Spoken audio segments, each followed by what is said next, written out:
Jini mama Joram.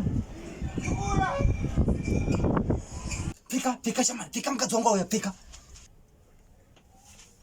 Fast.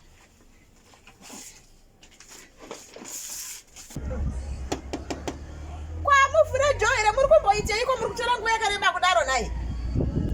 Ula. Panze pari kutonhora apa.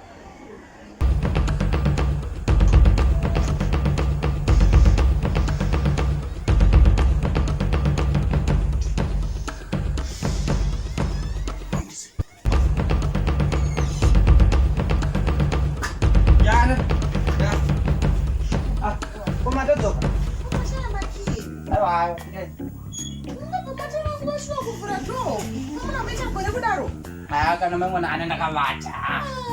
Ndakavata. Wewe makurumidza kudzoka kudai koinda. Kukuneta zve. Aiwa no ngadzonga handa kana makanita chitwande ku bedroom. Sakara mwana, sakara tindwa. Aiwa acha ndeu bedroom mwana munozorora. Hai. Ndemu nditonozorora chaiko mutonorara ku bedroom chako chako. Aize. Ndakarara mukadzi wangu. Kurara ndokwana ndakati aiwa chikacho chimuzorora ai mwana. Aiwa, kana mwana kana ndakatorara chaiko ndakarara. Ndakarara mukadzi wangu. Ndakatarara nditoro kutononoka kumuka kwandatoita uku. Kwanga kutoriko kutoti zvinhu nditozorora chaiko. Sana mnakwenda kubasa.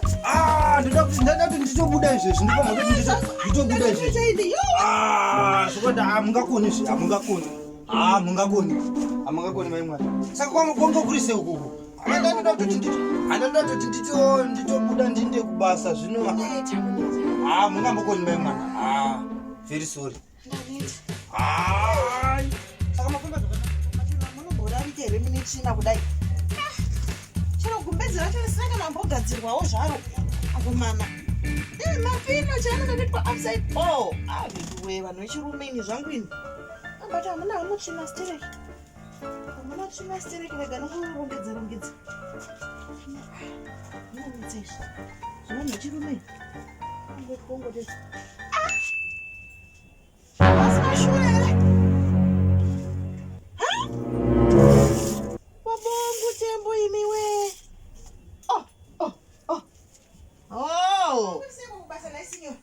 Kubasa kwama kuri right. Kubasa kuri right nakuti ndikurumidze kudzoka zvangu nokuti mukadzi wangu ndandasiya mukadzi. Sezvo musiponeka ndinoona mukadzi wangu. Ndiri busy kuprepare aiwa your favorite food nhasi baba amwana. Aiwa ndokuziva izvi.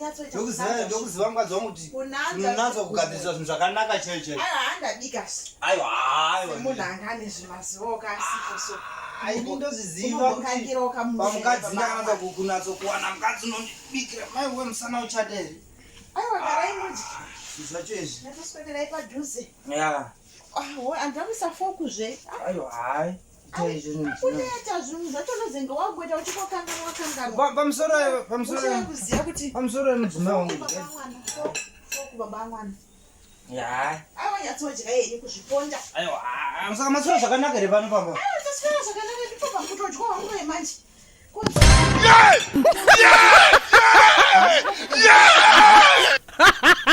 Koinde ipi? Chikafu zvenemba.